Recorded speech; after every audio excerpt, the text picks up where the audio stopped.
Aloha. Thank you for joining us here at TruthMadeEasy.com as we continue with our Apologetics Made Easy video training course.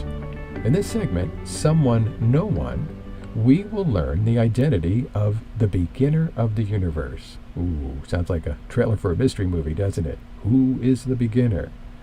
We're presently studying point 1 from our 5-point hand illustration, proving that God exists.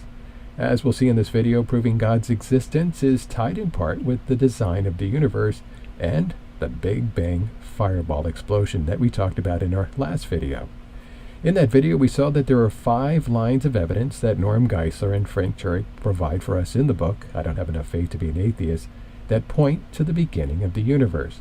Those lines of evidence can be remembered by the acronym SURGE, S-U-R-G-E. The S stands for the second law of thermodynamics, U for the universe expanding, R for radiation afterglow, G for galaxy seeds, and lastly E for Einstein's theory of general relativity. Tying together what we have learned with the Big Bang evidence, together with the cosmological argument, we have come to the conclusion that the universe had a beginning. And if it had a beginning, it had to have a beginner. Which leads us to the million-dollar question. Who or what is this beginner of the universe? Well, let's go back and revisit an earlier set of slides on the subject of the universe and the surfboard for clues about this beginner's identity. You'll recall that with the surfboard, we wanted to determine if it was eternal or if it had a beginning. We determined that it couldn't be eternal because if it was, it would be what? Dust or vaporized by now. But it's not. Since it's not eternal, the surfboard had to have a beginning at some point in the past. If it had a beginning, something must have caused it to begin. It had to have a beginner. Same with the universe. Either it's eternal or it had a beginning. Well, we've determined from the Big Bang surge evidence that the universe couldn't be eternal because if it was eternal, one line of evidence, the second law of thermodynamics, tells us that it would have run out of energy by now. And like a flashlight, its batteries would have run out by now, and the sun and stars would all be dark. But they're not. The lights are still on, so we concluded that the universe couldn't be eternal. It had to have a beginning. And if the universe had a beginning, something must have caused it to begin. It had to have a beginner. So we ask ourselves, who or what was the cause? Who or what was the beginner? Either someone caused the universe or no one caused the universe. Which view do you think is more reasonable? Which requires more faith to believe? Simple logic tells us that if someone must have caused a simple surfboard to come into existence, then someone must have caused our incredible universe to come into existence. This is a universe that spans 90+ billion light years from end to end, has billions of galaxies and stars, an astronomical number of planets, and contains the many life forms here on planet Earth. So who is this someone? Who is the cause, or what we would call the first cause of the universe? Well, this first cause must be unimaginably powerful and supremely intelligent to begin with. What are some of its other qualities? Well, from the Big Bang, we know that the first cause beginner is a supernatural being. How do we know that? Well, this here is what we would call the natural world. Since the first cause beginner that caused the natural world to come into existence was outside or beyond the natural world, it had to be a supernatural being. You know, we can discover some other important characteristics of this first cause beginner from the Big Bang event by looking to this box. As you recall, we let this box represent our universe and the natural world.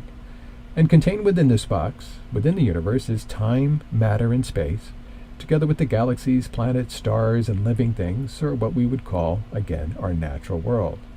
And as illustrated here, the first cause beginner is outside or beyond the box, beyond the universe. This illustration tells us a lot about the characteristics of this beginner. Since this first cause beginner created time, matter, and space, it must be outside time, matter, and space. Again, remember, before the Big Bang, there was no what? No time.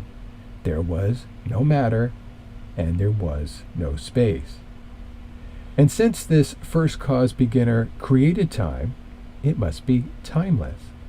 And since his first cause created matter, it must be immaterial or invisible. And since the first cause created space, it must be non-spatial. I like the way Norm Geisler and Frank Turek summarize the identity of the first cause. We read, "We know the first cause must be self-existent, timeless, non-spatial, and immaterial. Since the first cause created time, space, and matter, the first cause must be outside of time, space, and matter.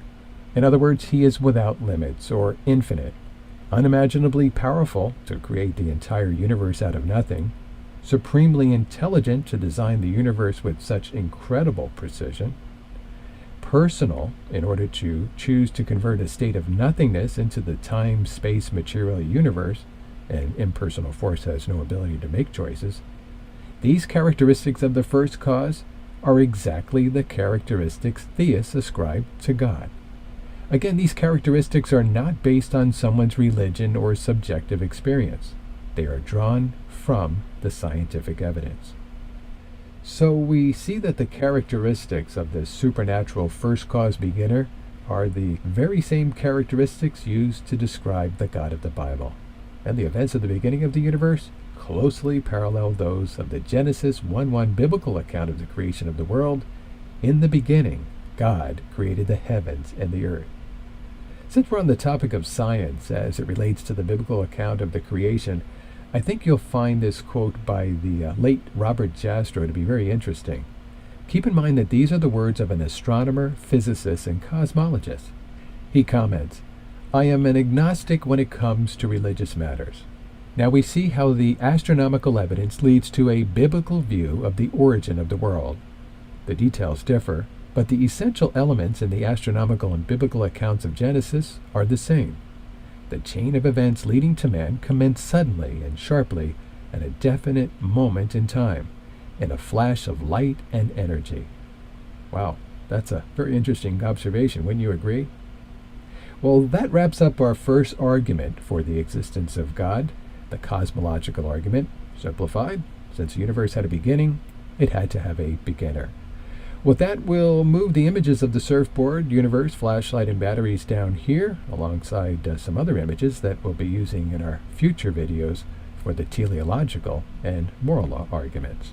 Speaking of which, we'll be studying the second of our three arguments, the teleological argument, next, and learn about the intricate design found in the universe, which points to God, the designer.